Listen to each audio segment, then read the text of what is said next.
Hello artists, the last time I was with you, we drew a snowman with snowflakes blowing in the wind. Today I'm going to show you some options for finishing your picture depending on what supplies you have available.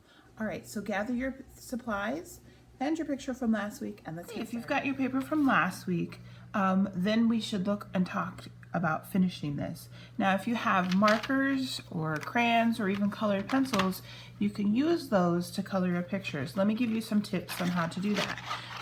You would want to take, if you're using markers, and outline your items, your things in your pictures, like the snowflakes, the snowman, and outline those with your marker. Now I'm using blue because it is a cool colors, and I figured snowflakes are very cold, and I could use green or purple as well, just depending which cool color you like, or maybe you'd like to use all three for your snowflakes. I'll show you what it looks like when I have my snowflakes all finished. So I've got my snowflakes all traced, so I'll take another color of marker and outline the wind. You could use a different color than I'm using. I'm just having to use gray. Choose a color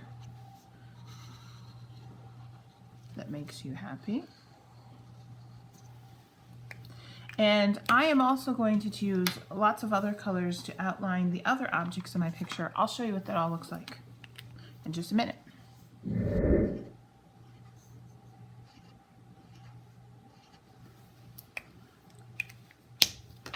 So once you have your picture outlined, you could just leave it this way, of course, but if you've got crayons or colored pencils, you can take those and begin coloring too. So if you want, you can color in shapes on your snowflakes. You don't have to. You could just leave them white. My snowman, I'm probably going to leave mostly white, but I will color my carrots. Outlining when I draw first, before I color, just makes it a lot easier to stay inside my shapes when I color. Now if you don't have markers and you like to outline with your crayon first, that's a great idea. I think I will do purple.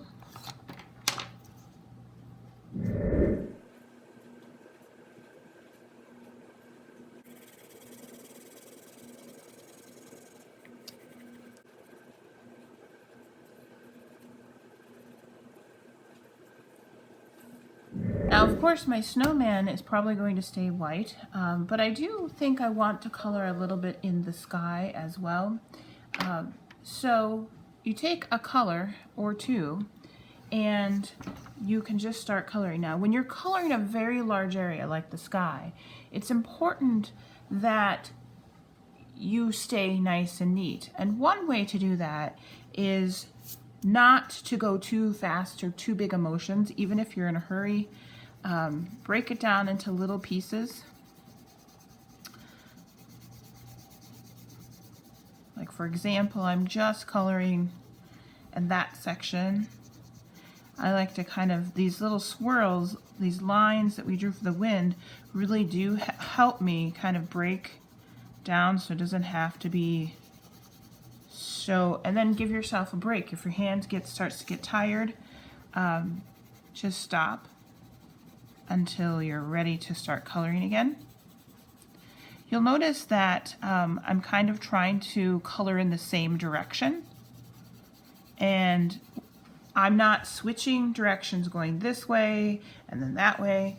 I'm also really trying to fill in and not leave empty places. So if I have any empty spots when I'm done, I will fill that in, like right along here by the hat. You can see a little bit of a ghost drawing on the back side of my paper. I started another picture, and you can see like a little image of that.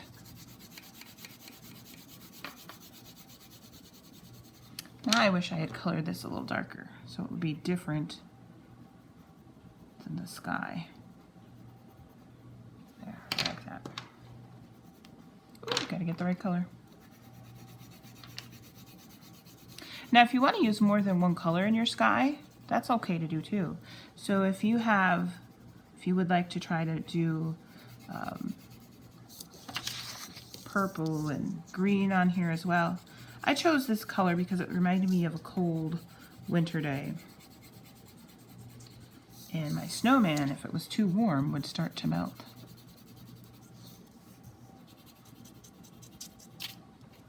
Make sure you get all the way to the corners. Now, when you are finished with your picture, artist, I want you to take and send me a picture on Artsonia and on Seesaw. If you don't send me a picture, I don't know what you're doing, and then I can't approve your post. So you need to show me your work. Now, what happens if you do not have crayons, markers, or colored pencils at home? Some of you are wondering that right now. I can't do this, Miss Porter, because I don't have those supplies. If I do not have crayons, markers, or colored pencils, and I still would like to do some more work on this just to kind of make it look like it's a finished picture. Let me give you some ideas. First of all, choose some areas with your pencil to color in. For example, the pupil on the eye would be a great place to color in. Also inside the mouth. And when you color, make sure you do a neat job, just like you would do if you had crayons.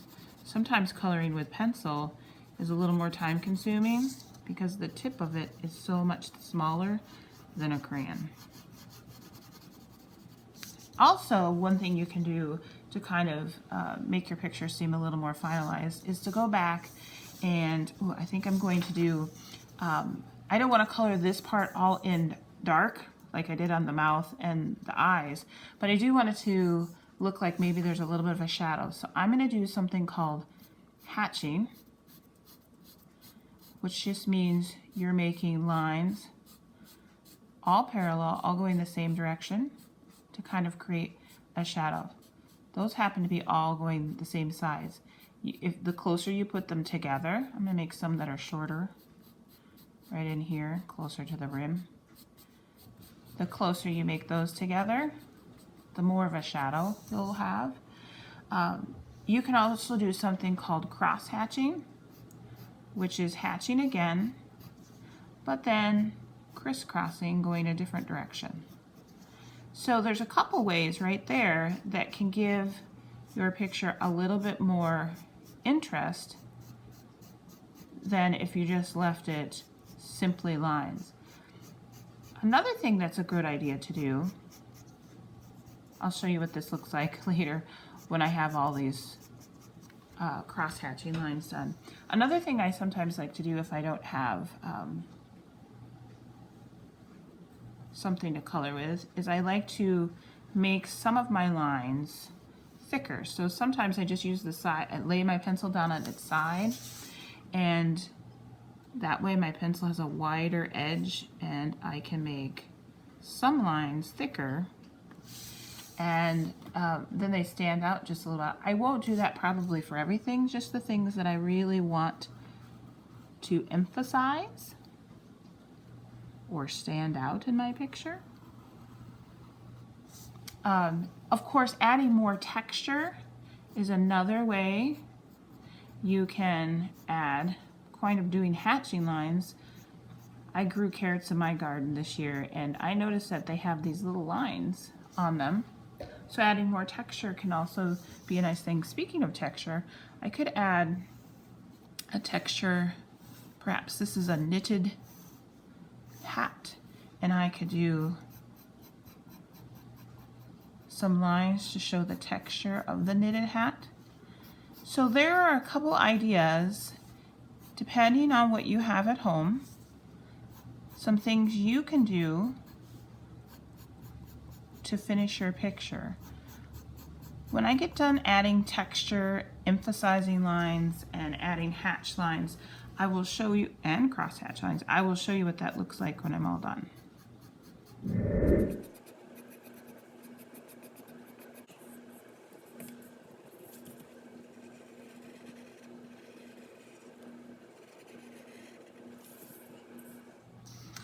One thing I think I'll do on my snowman, now that I have added my hatch lines and some texture lines, I think what I'm going to do to make this snowman stand out even more is to give it something called some stippling. Stippling is just little dots, and I'm going to just do this because it kind of will help add the texture to the snowman. Now notice I'm controlling where I'm putting the dots. I'm not just dotting everywhere. I'm just putting them kind of near the edge of my snowman. And the more dots you put, of course, it's going to make it look a little bit more like a shadow. So I'm just going around the edges to kind of show the texture of the snow on there. And maybe I'll add this a little thicker line around part of the eye.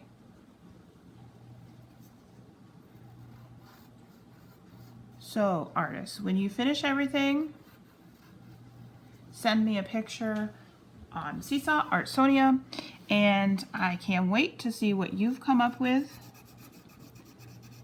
I'll show you mine at the end of this video. Remember, if you need help adding to Seesaw or Artsonia, let me know.